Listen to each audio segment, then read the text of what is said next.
Los Angeles always looked different in the evening. The city glowed in a golden haze like it refused to let the sun go completely. That evening, Patricia Booker stood outside the Orium Lux, one of the most elite invitation-only restaurants in Beverly Hills.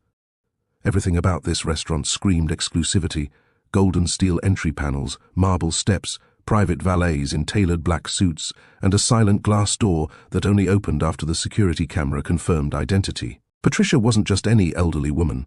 She was 78 years old, elegant, composed, and regal in her aura. Her posture was still upright, shoulders sharp like she had never bowed to anyone. Tonight, she wore a navy blue silk gown, subtle diamond drop earrings, and a camel-toned designer shawl that shimmered faintly under the streetlights. Her soft silver hair was pinned neatly, revealing her face, kind, refined, and wise. She arrived alone, with the grace of someone who had been in the presence of important power her entire life, even though she had always remained humble. She wasn't here to show off money. She wasn't here for attention. She simply wanted to celebrate her late husband's birthday. Their tradition was always fine dining once a year, no matter how life changed. This year, she chose the Orium Lux because she had read it recently became the most difficult reservation in Los Angeles. Only political figures, Hollywood elites, Silicon Valley titans, and ultra-wealthy bankers dined here. Patricia had every legal right to be here. She was wealthy, independent, and she paid for this reservation herself. When she entered, the subtle jasmine-scented air conditioning brushed her skin. Inside, chandeliers floated above tables like stars dropped from heaven, everything electrified luxury. But the moment she approached the podium, everything changed. The young hostess, a 26-year-old blonde woman named Hannah, gave Patricia a frozen stare. Eyes moved from top of her silver hair, down her gown, to her shoes.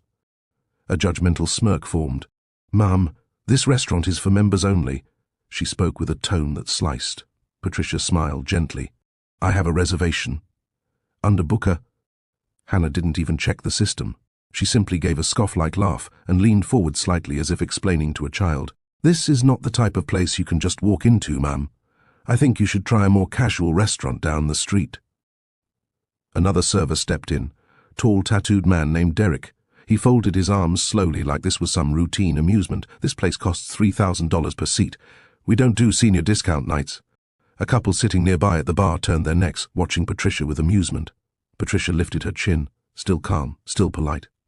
"I'm not here for a discount. I paid my reservation in full. Please, check your system." Hannah leaned closer, whispering harshly, "There is no way you would be approved here. You can't just dress up and pretend, okay?" Patricia blinked. Her heart hit heavier, not because of anger, but because she recognized this pattern. She had lived through the ignorant, ugly form of discrimination for 7 decades. She thought society reached a place better than this. And still, this. Derek suddenly stepped around the podium, motioning aggressively toward the exit. "Ma'am, you need to leave now. We're not going to go back and forth. If you don't walk out immediately, I'll have security physically remove you." Patricia froze. Her eyes watered, not because she feared them, but because her husband had once told her on their wedding night, "When you are older, life should become gentler." But here she was, in her late 70s, still being treated lower than a human. She whispered softly, "I lost my husband 2 years ago. Tonight is his birthday. I just wanted to have dinner where I could honor him."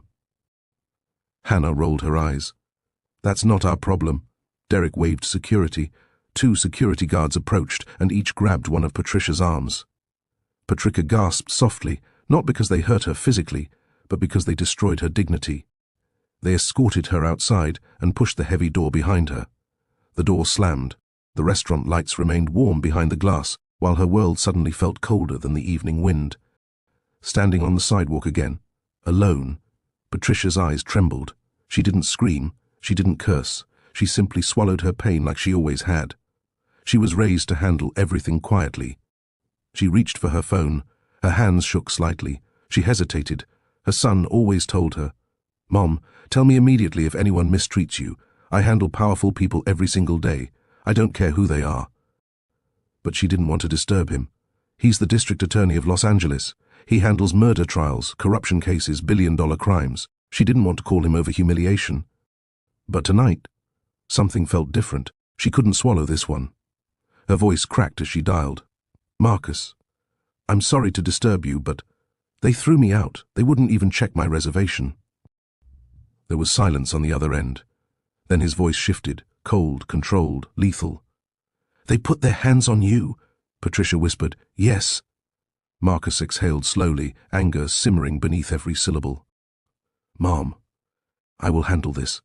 And I promise you, every single person involved in this will regret ever putting their hands on Patricia Booker. Patricia closed her eyes as a tear slid down her cheek.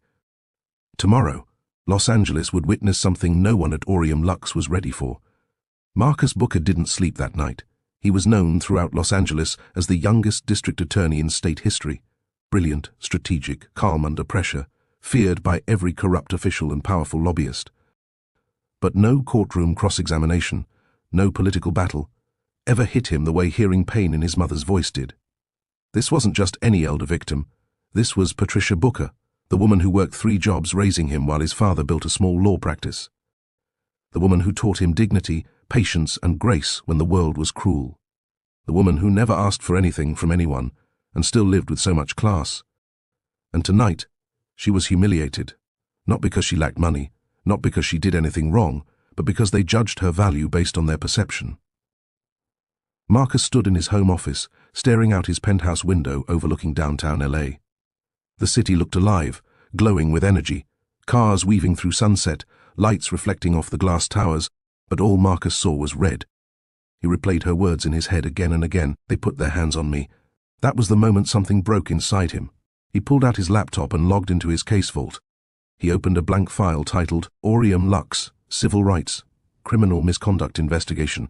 He began typing legal notes immediately. Public business serving general population. No posted membership restriction.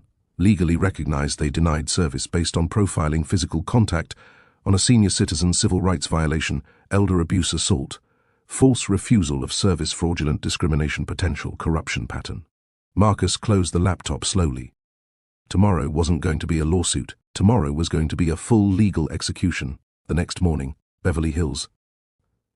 The sun was bright, but the mood inside the Aureum Lux was calm and arrogant as usual. The staff laughed about the night before like it was entertainment. Hannah bragged, "You should have seen her face. She thought diamonds and a silk shawl was enough to fool us." Derek added sarcastically, "Next she'll be trying to get into private jets with a senior bus pass." They laughed. None of them knew their careers were seconds away from ending. At 9:45 a.m., 3 unmarked black SUV vehicles parked outside the entrance. Beverly Hills pedestrians paused, even the valet froze. The doors opened and 8 investigators from the district attorney's office stepped out, all in suits, badges clipped and visible. Then Marcus stepped out, towering presence, controlled expression, sharp suit, polished shoes. His eyes had the same exact dignity Patricia had, the same silent fire. The manager of Aureum Lux, a man named Charles Strathmore, walked out confused and annoyed. "Can I help you? We're closed for private prepping hours." Marcus didn't blink.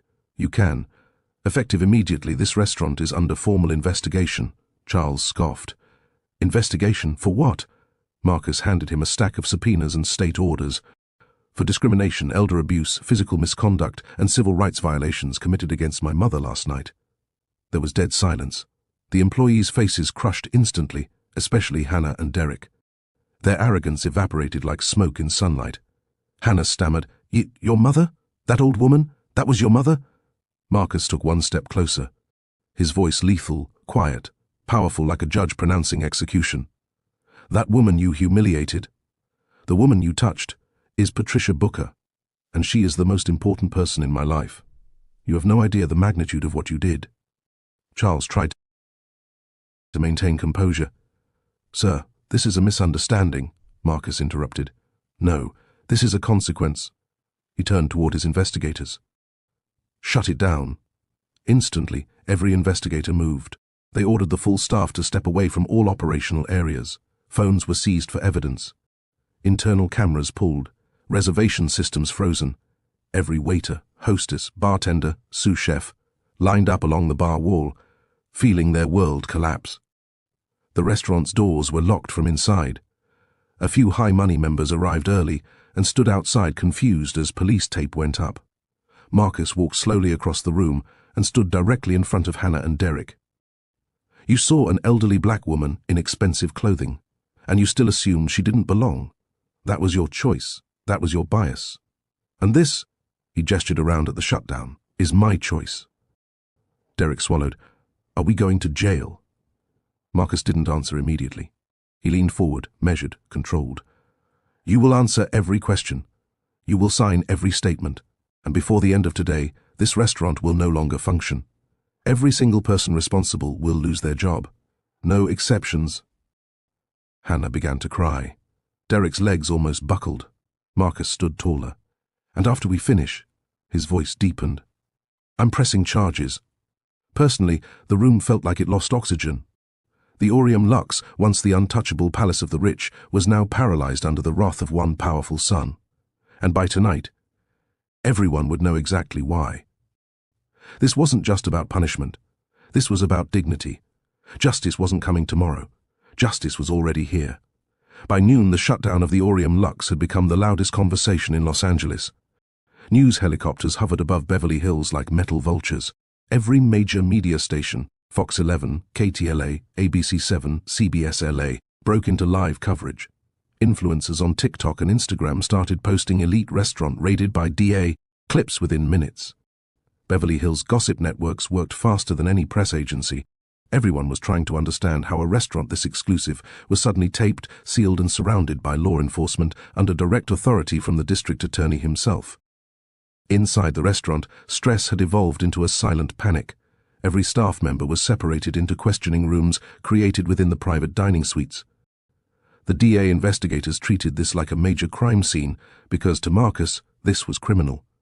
He sat calmly at the main table, the largest, center, very important person gold table, exactly the same table he knew his mother would have chosen last night if they had allowed her to walk even one step past the podium. Patricia's humiliation deserved justice in the exact place she was denied dignity. Marcus wasn't dramatic. He wasn't yelling. He was surgical. Quiet power was more frightening than chaos ever could be. He had a folder open in front of him labeled Aureum Lux Complaint Records. Inside were dozens of social media screenshots sent to him that morning. Other black patrons had DM'd his office with similar experiences, vague excuses for denial, false reservation errors, being told the minimum per person is $4,500, so maybe you'd prefer somewhere else. Marcus whispered under his breath, so this wasn't even the first time. This restaurant had made an illegal pattern out of discrimination. They just never expected one of their victims to be the mother of the most feared prosecutor in California. Meanwhile, Patricia sat quietly in Marcus's penthouse sipping warm tea. She didn't watch the news. She didn't scroll social media. She just sat near the window and stared at the city skyline, thinking of her husband. She whispered to herself, William, he's doing what you would have done, except he has power you never had. She didn't feel revenge inside her chest. She felt relief. Because for the first time in her life, she didn't feel powerless. She didn't feel like she had to swallow pain quietly anymore. Marcus was right. It was time the people who thought they could mistreat others without consequence learn what consequence actually looked like. Back at the Aureum Lux, the manager, Charles, sat nervously across from Marcus as a recorder on the table blinked red. Mr. Strathmore, you are under oath. Did your staff physically remove an elderly woman last night without verifying her reservation? Charles wiped sweat from his forehead. Yes, but sir, we assumed she didn't belong here. Based on what criteria? Marcus asked. Charles hesitated. She wasn't recognizable. She wasn't on our VIP face list. And honestly, I thought she was trying to fake her way in. Marcus leaned forward, voice low and razor sharp. My mother could buy this building outright without needing to check her bank app. Your assumption was not about money. It was about value. You saw her existence as lesser. Charles's hands shook. Sir, I'm sincerely sorry.